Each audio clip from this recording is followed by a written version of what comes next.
Moja kati ya habari ambayo Mange Kimambi ameweza kuianika kuhusiana na mtoto wa Wema Sepetu au kuhusiana na Wema Sepetu kujifungua, amezungumza vitu vingi sana, lakini pia amejaribu kuelezea namna ambavyo matukio yalivyotokea, na tukashangaa tu Wema Sepetu ghafla amejifungua mwezi wa 6.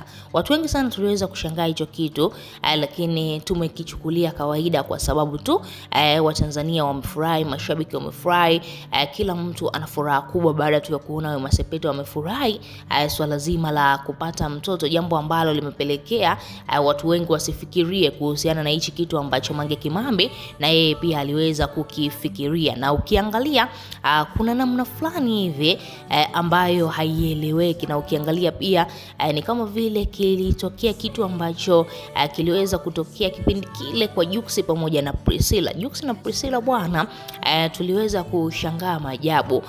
Priscilla ujauzito wake ulitushangaza. Tulishangaa tu miezi mitatu mbele mtu kashajifungua, na ukiangalia miezi mitatu nyuma Priscilla hakuwa na tumbo kabisa, alikuwa flat na alifanya ndoa yake vizuri.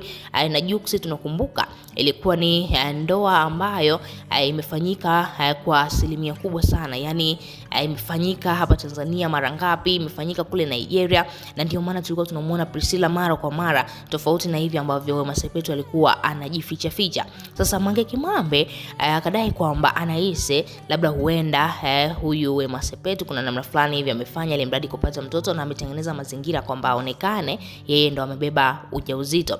Kwanza kabisa akiwa anaelezea kuhusiana na kifo cha Manunu. Manunu alifariki tarehe 4 mwezi wa 5. Sasa akawa anasema kwamba ni mwezi tu umepita hapo, lakini katika huu mwezi wa 5 hatukumuona Wema Sepetu na tumbo lolote. Lakini pia tunakumbuka hata ule msiba wa Manunu, watu wengi walienda pale kwa ajili ya kuhudhuria ule msiba, lakini hatukuona tumbo la Wema Sepetu likiwa kubwa kiasi hicho. Lakini imepita mwezi mmoja tu tayari Wema Sepetu tumbo kubwa ameshajifungua. Lakini pia akaweza kuzungumzia kitu kingine.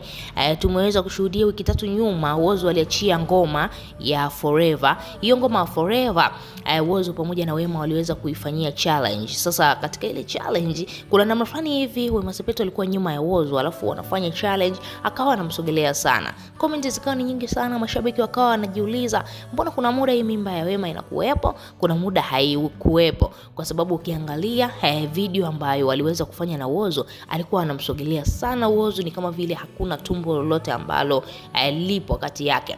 Wewe kama shabiki una lipi la kuzungumza? Unafikiri hicho kitu ambacho Mange Kimambi amekifikiria kina ukweli ndani yake, au kuna kitu gani ambacho kinaendelea? Tuachie maoni yako, lakini pia usahau kusubscribe.